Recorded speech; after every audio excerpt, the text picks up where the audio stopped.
Hey there, Luminari here, and it's Monday, September 19th, 2011, and I have a few things for you. There's a lot of stuff going on in the news right now, like it's Pirates Day, and they're marketing that pretty heavily with tying into Pirates of the Caribbean, but that's beside the point. I didn't feel that that was necessary to mention in depth.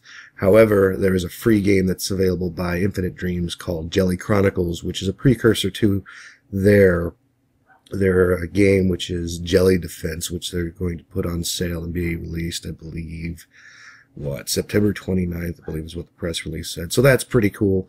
I would pick this game up for free. I've included a link to the iTunes store so you can pick that up. Another thing that has come up is DC Universe is going free to play in October, and I'm thinking, okay, another superhero MMO has just gone free to play, and this time it had a fast turnover. I don't think it was too long ago before I believe it was Total Halibut or Total Biscuit. He was doing a kind of quest progression type thing with his videos. It never really went anywhere. I guess he got bored with it, and understandably. I mean, after, I think, since EverQuest, and maybe even before, when it comes down to the massively multiplayer grind, it's all pretty much the same. You can only use the same stuff over and over so many times before it's just, you can't do anything with it. Now, I was reading on this and thinking, okay, DC Universe free to play October. I might give it a shot, even after seeing Total Halibut's footage of the game, just because I like superheroes. The ability to shoot lasers out of your eyeballs is just completely fantastic.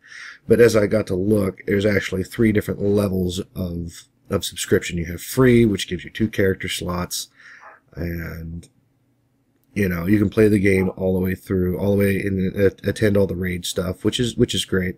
Then there is a premium member, which means you've spent at least $5 on the game, so you have access to like downloadable content, and you have more inventory space, which is about the most retarded thing I could think of.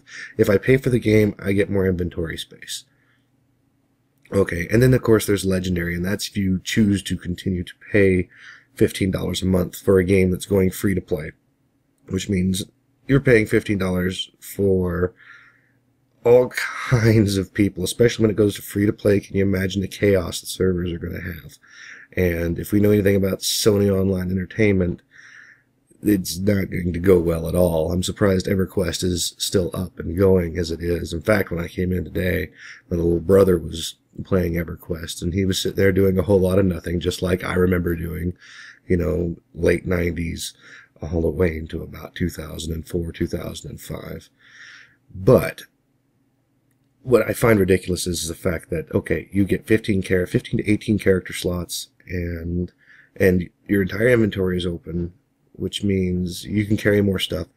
And I think that a lot of the more modern RPGs are focusing on the collection of stuff. Why do you think Pokemon became such a phenom?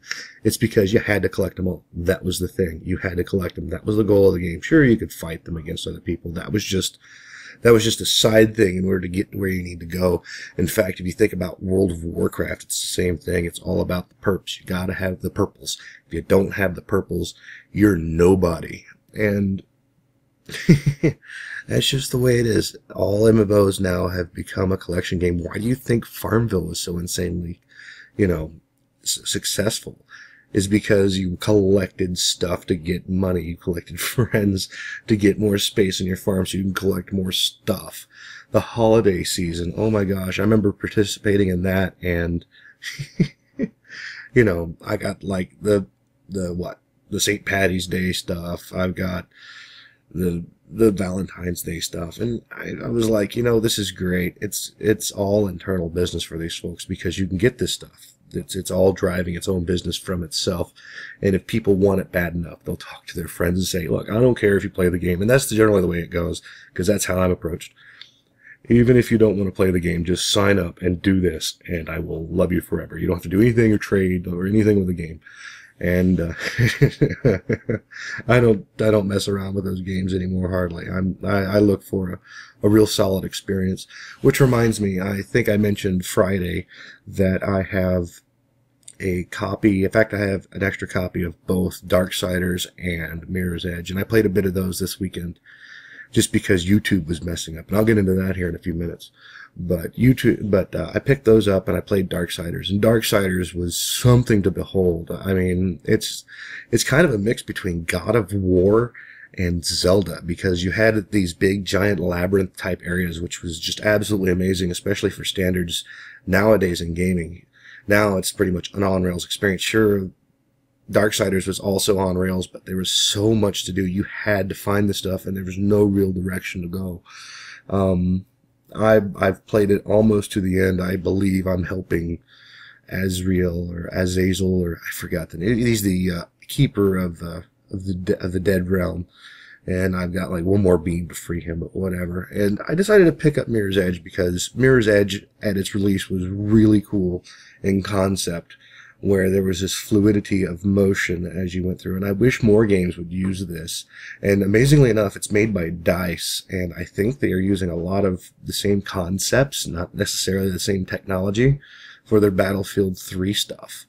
So if you watch some of their stuff on how fluid their animations are, you'll see them like go through this transition where the body actually has to shift into like a prone position and then get back up. So it's very interesting how it reacts. But I played Mirror's Edge for a bit, and it had me on the edge of my seat. I think I'm going to record footage of that, and I'm going to release that, at least an hour's worth, so you can get a feel for it. And if you want me to do more, I'll do more. It doesn't really matter to me, but right now I'm sticking strictly to the news and giving extra tidbits here and there. I was also thinking about the first hour of survival in Minecraft. I mean, everybody's done Minecraft. You have to be somebody really special to get Minecraft out there so people will love it. But I digress. Either way, I believe that's all I have for you today. I'm Luminari, and you just received a headshot.